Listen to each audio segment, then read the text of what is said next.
இன்னும் கொஞ்ச நாள்ல எலெக்ஷன். இந்த சமயத்துல எனக்கு ஒரு விஷயம் மைண்ட்ல வருது. 2021ல இதே மாதிரி ஒரு சட்டமன்ற தேர்தல். அந்த சமயத்துல சில பேரு ஸ்டாலின் இஸ் மோர் டேஞ்சரஸ் தென் கருணாநிதின்னு சொன்னாங்க. கலைஞரோட என்னை எப்பவுமே ஒப்பிட முடியாது. அவர நான் அப்பான்னு கூப்பிட்டத விட, தலைவர்ன்னு கூப்பிட்டது தான் அதிகம். அப்படிப்பட்ட தலைவரை விட நான் மோர் டேஞ்சரஸ்ன்னு அவங்க சொல்லும்போது, எனக்கு ஒண்ணே ஒண்ணு தான் தோணுச்சு. தமிழ்நாட்ட வஞ்சிக்க நினைக்கிறவங்களுக்கும், நம்மளோட வளர்ச்சிய தடுக்க நினைக்கிறவங்களுக்கும், நான் என்னைக்குமே டேஞ்சர் தான். இதுல தலைவர் கலைஞரை விட ஒரு படி மேலே இருக்கேன்னா, அது எனக்கு பெருமை தானே! எத்தனை முறை முயற்சி பண்ணாலும், திமுக இருக்கிற வரைக்கும் தமிழ்நாட்டுல பாஜகவும், அவங்களுடைய கொடூரமான மக்கள் விரோத சித்தாந்தமும் ஜெயிக்க முடியலன்னு வரலாறு சொன்னா போதும். அது மட்டும் போதும்.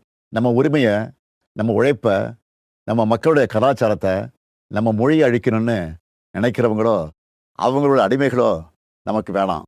இந்த வளர்ச்சியும், வளமான எதிர்காலமும் அடுத்த 5 வருஷம் தொடரணும். நான் உங்க அப்பாவா, அண்ணனா, தம்பியா, ஒரு தோழனா உங்ககிட்ட உரிமையோடு கேட்கிறேன்.